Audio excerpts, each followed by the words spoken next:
सतगुरु कबीर बीजक साखी प्रकरण साखी 194। बोली हमारी पूर्व की हमें लखे नहीं कोय, हमको तो सोई लखे जो ध्रुव पूरब का होए। सतगुरु कबीर इस साखी के द्वारा संसार को कहते हैं। जब सतगुरु कबीर की वाणी संसार में प्रचलित हुई, जब उन्हें सत्य निर्णय को कहना शुरू किया, जब उन्होंने सार शब्द को गुरु मुख वचन को कहना शुरू किया, आरंभ किया, तो लोगों ने उनकी बातों पर निश्चय करने की बजाय आश्चर्य किया कि पता नहीं कबीर तो कौन सी भाषा को बोलता है, पता नहीं जने क्या कहता है, ये जने कौन से मानव पद की बात करता है, ये किसी देवता को किसी ईश्वर को नहीं मानता। ऐसी बातें जब सतगुरु कबीर की जब निर्णायक वाणियों को सुना तो लोग आश्चर्य करने लगे। उनकी बातों को समझने के बजाय उन्हें परेशान करने लगे। तो साहब ने कहा कि बोली तो हमारी पूर्व की है, जो बोली अर्थात हमारी जो वाणी है वो सार शब्द है, गुरुमुख वचन है, निश्चय निर्णय है।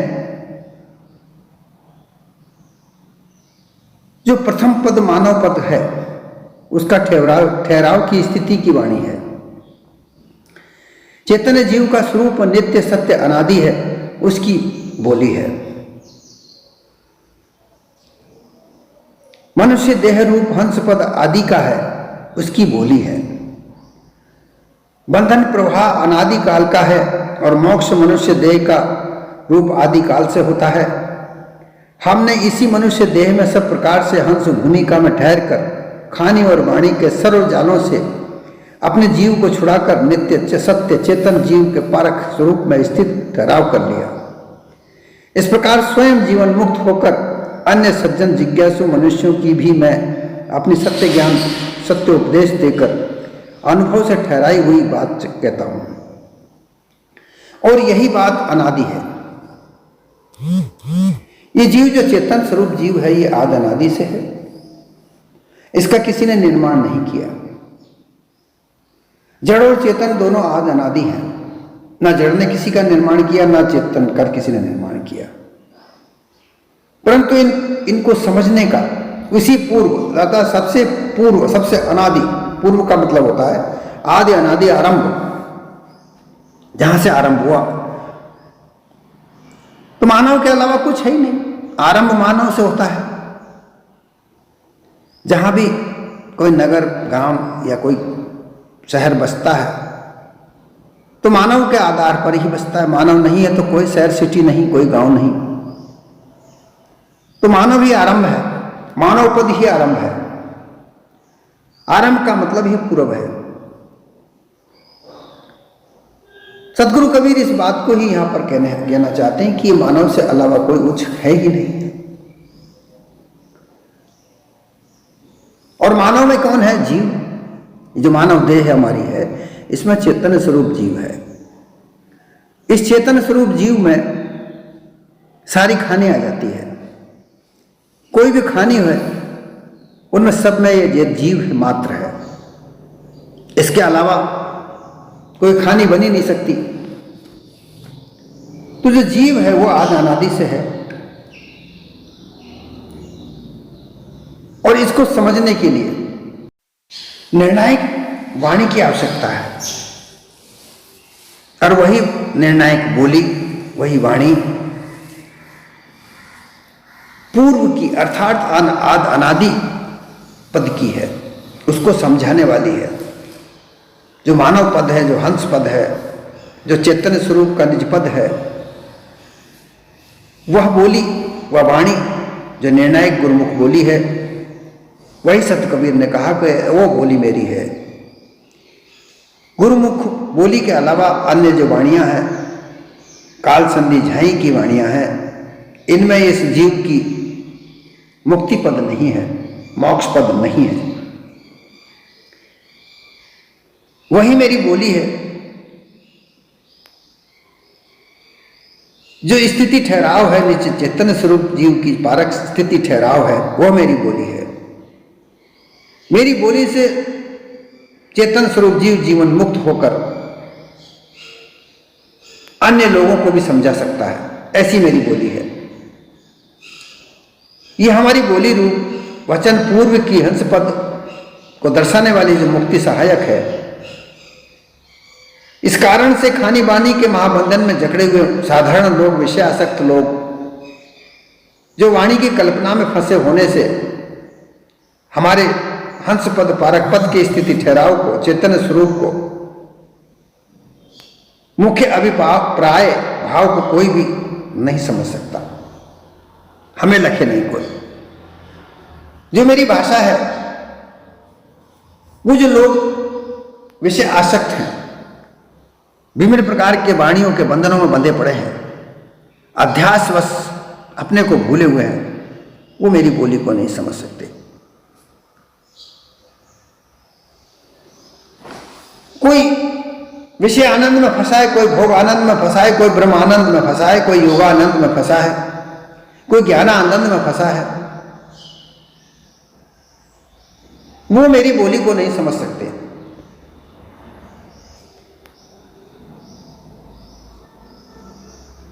क्योंकि मेरी बोली इनसे अलग है, सर्वदा अलग है। ये जितनी भी वाणियां काल संधि झाई, माया मुख, जीव मुख, ब्रह्म मुख, ये जो बनाई गई है, ये निर्माण की गई हैं, ये इस चेतन स्वरूप जीव के मुखारबंध से ही निकली हैं।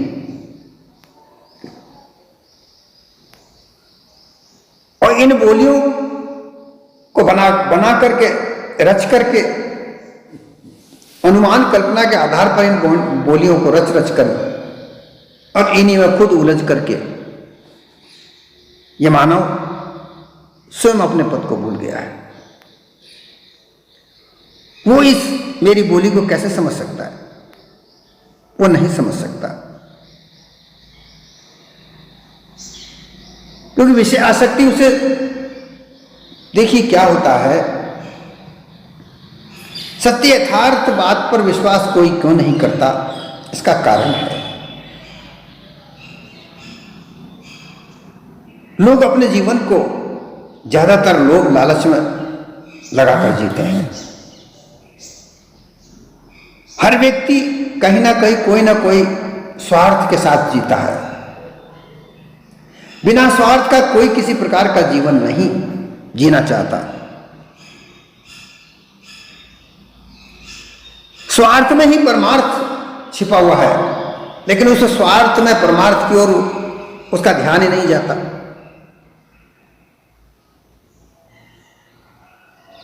स्वार्थ के ऊपर ज्यादा ध्यान जाता है कि भाई मैं जो काम कर रहा हूं इसका फल मुझे मिलना चाहिए, धन मुझे पहले मिलना चाहिए, फिर काम बाद में होगा। जो लक्ष्य है वो कार्य नहीं, धन बना रखा है। लोगों का जो लक्ष्य वो धन है, कार्य बाद में देखा जाएगा, पहले हमें धन दो, ऐसा लक्ष्य लोगों ने बना रखा है। और इसी में स्वार्थ छिपा हुआ है। इस निश्चय से फिर धन लक्ष्य में आ जाता है, कार्य लक्ष्य में नहीं आता। फिर कार्य चाहे कैसा भी हो, हमें धन चाहिए, धन मात्र चाहिए। जब यहां बात आ जाती है तो फिर किसी प्रकार का कोई परमार्थ नहीं रह जाता, फिर स्वार्थ ही स्वार्थ दिखता है। लेकिन इसी स्वार्थ के अंदर परमार्थ छिपा हुआ है, ये नहीं जानते। ये कौन जानेगा? जो सत्य कबीर का जो निर्णायक शब्द है, जो पूरब की बोली है। साहिब कबीर कहते हैं मेरी बोली को कोई लगता नहीं है, क्योंकि सब लालच, लोग और लालच के आधार पर स्वार्थ में जीना चाहते हैं। परमार्थ की ओर तो कोई जाता ही नहीं, इसलिए वो नहीं जान पाते। हर व्यक्ति अपना कोई कार्य करता है तो उसको स्वार्थ होता है कि मुझे धन मिले, पहले धन मिले फिर काम करेंगे। कोई व्यापारी व्यापार करता है तो उसको कम समय में ज्यादा धन चाहिए। जिस चीज का वह व्यापार करता है उस व्यापार को वो ठीक से करे या ना करे, लेकिन उसे धन तो ज्यादा ज्यादा चाहिए। वो ऐसा लक्ष्य रखता है। कार्य उसका सही होगा या ना होगा इसके ऊपर वो ज्यादा ध्यान नहीं देता, जबकि व्यापार भी एक परोपकार है। परोपकार कैसे है?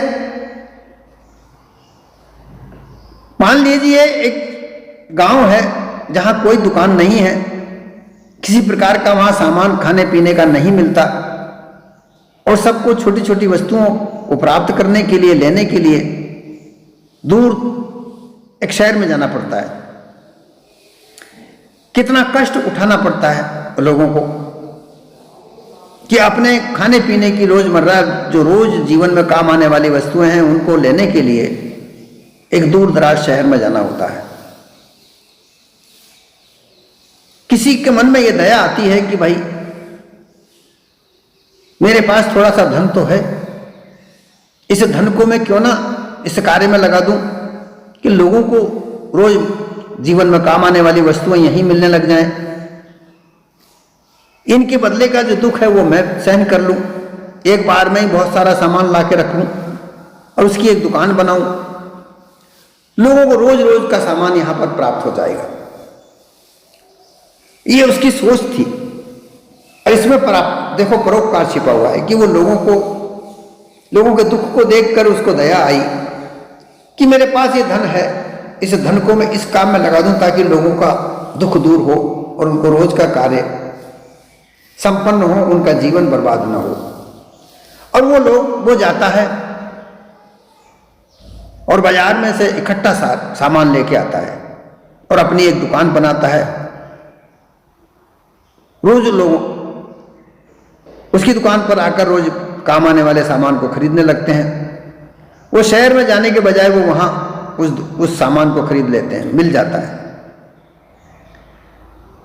जो सामान इकट्ठा करके रखता है, जो दुकान लगाता है, वो अपनी मेहनत मजदूरी उसमें जोड़ करके उसके हिसाब से वो, क्योंकि वहां जाकर किराया भाड़ा भी लगा, इतना बड़ा सामान लाया उसका भी भाड़ा लगा, रोज वो दुकान पर बैठता है, कोई और कार्य नहीं करता है तो उसका भी दिन भर की मजदूरी निकल जाए।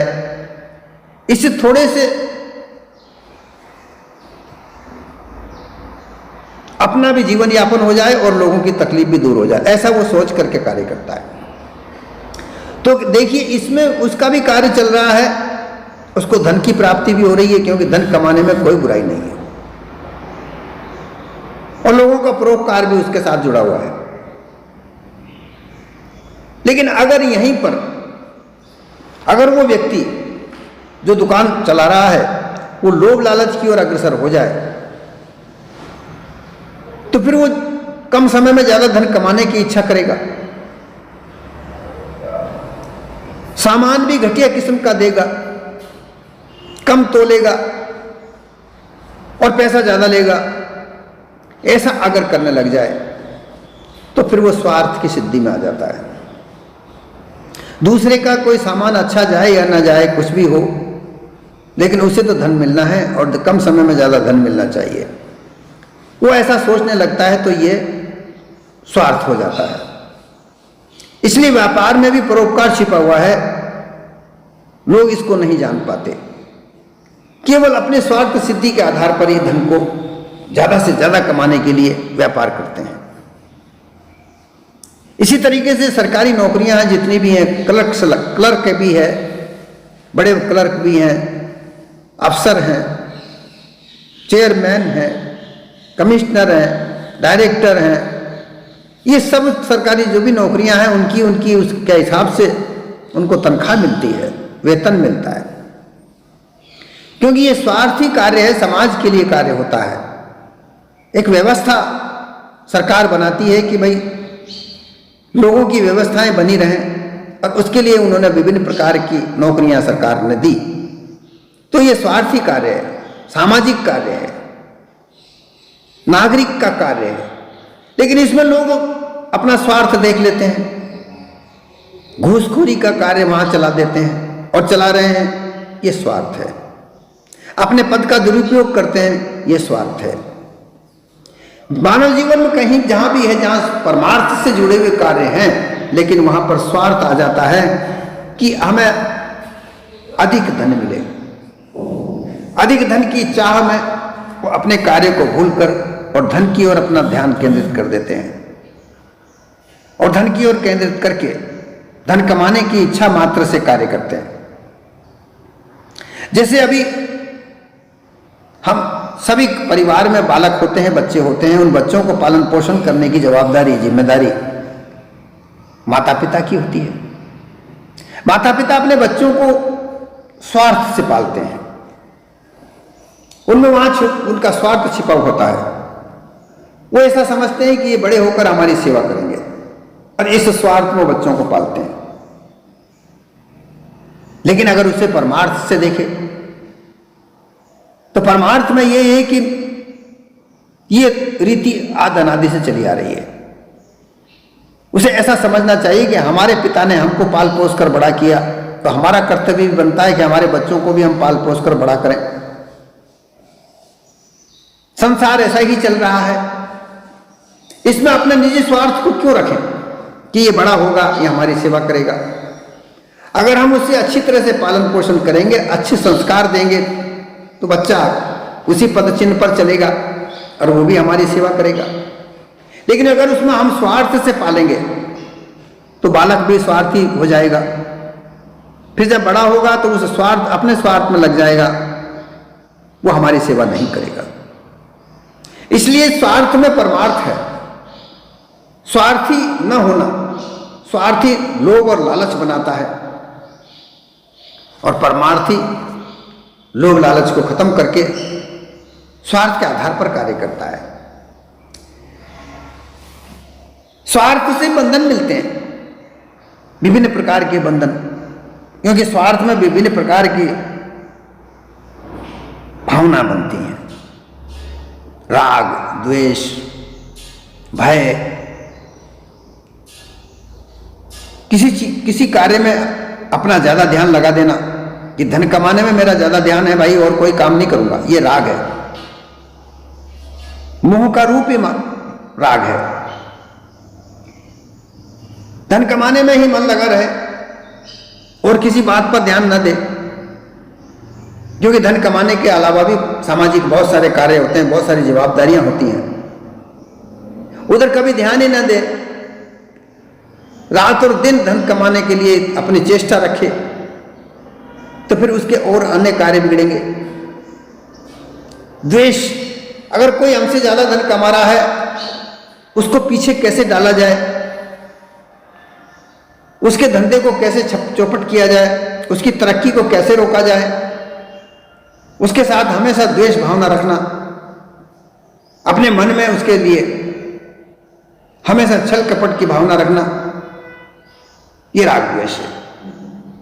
भय, हमारे धन को कोई हड़प ना ले, मैं जो व्यापार कर रहा हूं इसमें घाटा ना हो जाए, मेरा धन कोई छीन के नहीं ले जाए, मुझे धन नहीं मिलेगा तो मेरा धन, मेरा कार्य कैसा चलेगा, इस प्रकार का भय। अभिनिवेश, अभिनिवेश का मतलब होता है कि अपनी ज्यादा सोच को एक ही स्थान पर लगाना, अपनी जो समझ है केवल उसी तरीके से लगाना कि जो वो कार्य करना चाहता है उसी के आधार पर वो समझ उसकी बनी रहे, इसके अलावा और कोई दूसरी समझ नहीं बनाना। वह उसके आधार पर ही अपने जीवन को बनाए रखना, उसी पर स्थित रहना, ये सब स्वार्थ जीवन की श्रेणी में आता है। अपने जीवन को इसी तरीके से बिताना, ये स्वार्थ जीवन है। परंतु इसी में ही परमार्थ छिपा हुआ है। परमार्थ ये होता है कि जैसे व्यापारी हैं, एक दूसरे की मदद करते हैं, किसी का धंधा मंदा चलता है तो उसका सहयोग करते हैं, किसी प्रकार से किसी को कोई कष्ट हो जाता है तो वो उसका कष्ट में मदद करते हैं। इस प्रकार से ये परोपकार की भावना हमेशा एक दूसरे की मदद करती है। कहने का तात्पर्य यह है कि स्वार्थ में ही हमारे परमार्थ छिपा हुआ है, लेकिन हम उसको समझ नहीं पाते हैं। क्योंकि साहिब कबीर की जो शब्द वाणी है वो पूरब की है, मानवता की है। क्योंकि मानवता बगैर कुछ नहीं है, मानवता से ही सब कुछ है। इसीलिए उनकी बातों जो बात बोली है, जो उनकी वाणी है, वो पूरब की है, समझ बूझ। और बार बार सतगुरु कबीर ये कहते हैं कि ये अनुमान कल्पना के जीवन में केवल लोभ और लालच है। तुम्हारे जीवन को यथार्थ बनाओ, तुम्हारे जीवन को यथार्थ बना करके सत्य मार्ग पर चलाओ। और सत्य मार्ग है क्या? मानवता को जानना, मानवता से रहना, मानवता के कार्य करना, ये सत्य मार्ग है। और यही वचन सतगुरु के कोई नहीं जानता। बार बार सतगुरु ये कहते हैं कि मेरी जो बात बोली है उसको कोई नहीं लगता। सतगुरु कहते हैं कि हमको तो सोई लखे जो धुर पूरब का होए। साहिब कबीर की जो वाणी है उसको समझने के लिए पूरब की धुर को जानना आवश्यक है। धुर क्या है? धुर का मतलब है पक्का निश्चय। पूरब की धुर, पूरब की पहले की सबसे आदि से चलने वाली मानवतावादी बात को, इसे जीव के हंस पद को जानने की धुन पक्की हो, वो धुन पक्की होकर के उसको जानने के लिए मुमुक्षा धारण करे तो वो जान पाएगा, अन्यथा वो नहीं जान पाएगा। क्योंकि जो पूरब का जन्म, प्रथम मनुष्य जन्म का शुभ संस्कार संपन्न और वर्तमान नरदेह में भी शुभ सद्गुण संपन्न विचारवान विवेक सारगराही जिज्ञासु नर होगा, वही जान पाएगा। कहने का तात्पर्य यह होता है कि मनुष्य जीवन में स्वार्थ को त्याग कर परमार्थ की भावना रखे, मानवता के धर्म को धारण करे, मानव के सद्गुणों को धारण करे। ऐसे सद्गुणों को धारण करने वाला ही मेरी भाषा को समझ पाएगा, अन्यथा नहीं समझ पाएगा। जो लोभ लालच में आकर के स्वार्थ की भावना से जो जी रहा है, जिसकी वाणी काल संधि झाई की है, वो मेरी बात को नहीं समझ पाएगा। मेरी बात को तो वही समझ पाएगा जो यथार्थ ज्ञान को चाहता है।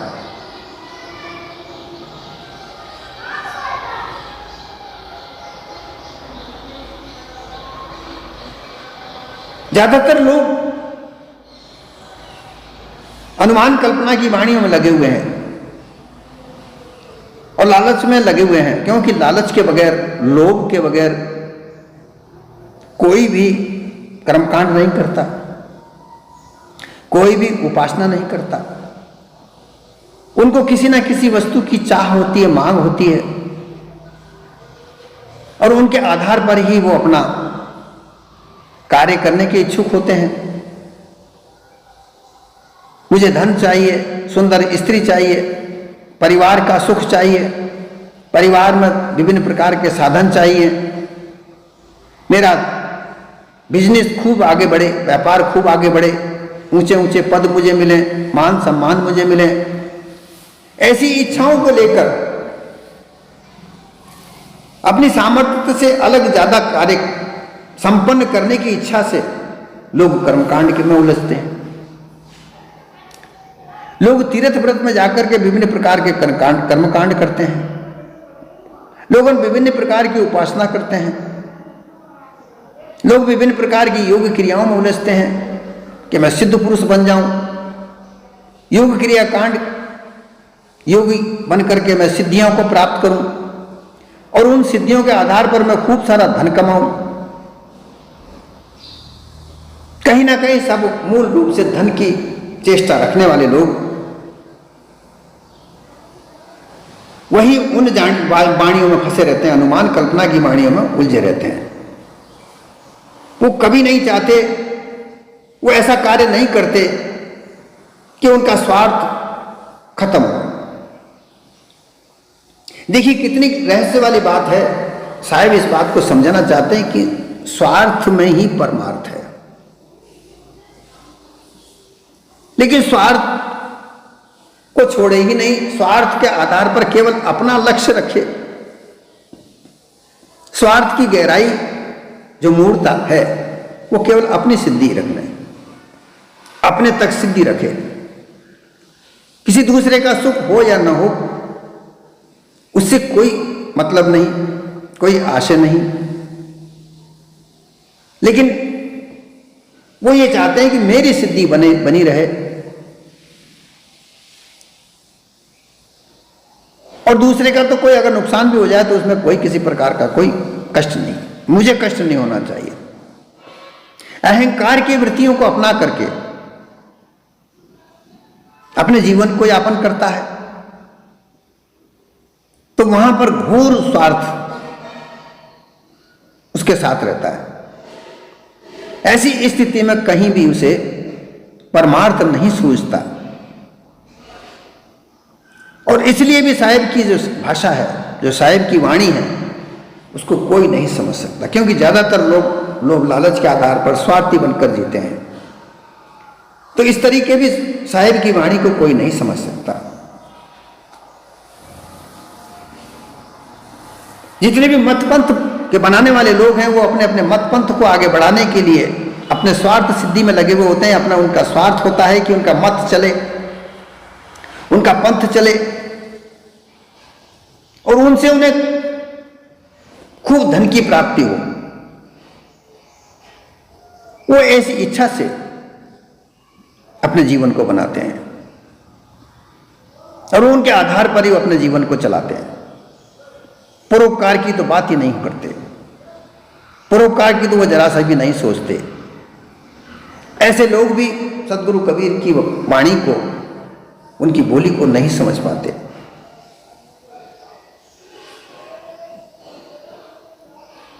उनकी वाणी को समझने के लिए सत्संग में से जुड़ना होगा। और सत्संग क्या है? कथा वाचन सत्संग नहीं है, कीर्तन भजन सत्संग नहीं है, हमेशा सत्य के साथ रहना यह सत्संग है। पहले तो उसके मन में यह तो भावना आए कि मैं सत्य के साथ रहूं। घोर स्वार्थ के मत में से निकलकर परोपकार की ओर अग्रसर तो हो, तब जाकर के वो साहिब कबीर की भाषा को, बोली को समझने के लायक बनेगा। जो सत्य है, जो यथार्थ है, यथार्थ भाषा को समझे, यथार्थ बोली को समझे, यथार्थ शब्द को समझे, सार शब्दों को समझे,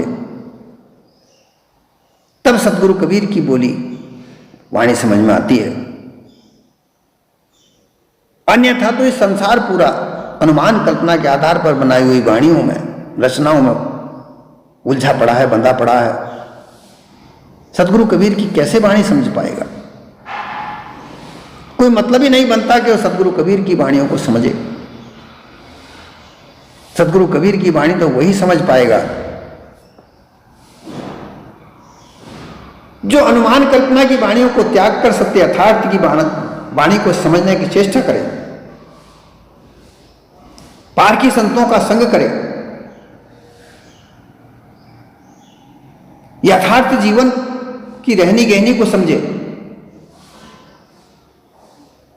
वही सदगुरु कबीर की भाषा को समझ पाएगा, उनकी बोली को समझ पाएगा। उसका धुन का पक्का हो कि मुझे अपने निज स्वरूप की प्राप्ति करनी है, मेरे चेतन स्वरूप को जानना है, पारख पद को प्राप्त करना है। ऐसी उसकी धुर पूर्वली पक्के धुन का हो जाए वही इस बात को समझ सकता है, अन्यथा कोई भी सद्गुरु बोली को नहीं समझ सकता।